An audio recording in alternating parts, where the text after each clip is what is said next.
Tesla gave you multi-phase power, he gave you AC power, the practical transmission of electrical power, the rotating electromagnetic field that made motors and generators possible. And so he literally helped you bring in the electrical 20th century.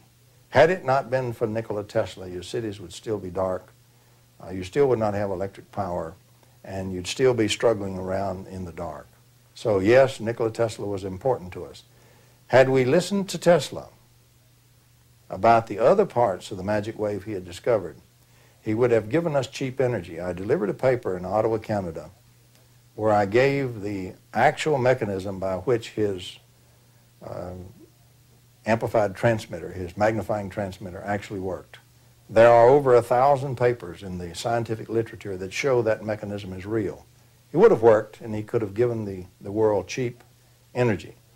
You could not, however, have had a power meter on that you sell it to folks. They could have tapped it cheaply and freely just for building the antennas and putting in the taps. And so the powers that be suppressed Tesla and Tesla's work because of the fact that he was going to get the power meter off of your power. He would have given you cheap energy and cheap power and clean power. He did give you radio, he gave you fluorescent lights, he gave you the things that made motors and generators, and he gave you the electrical 20th century. He would have given you a lot more had we listened to Tesla and funded him.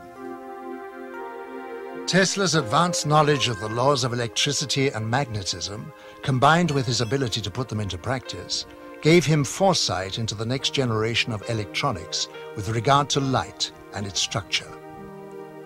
He was an ambitious man who was a great favorite in society, where he would show a light bulb in his hand burning without any electrical connection.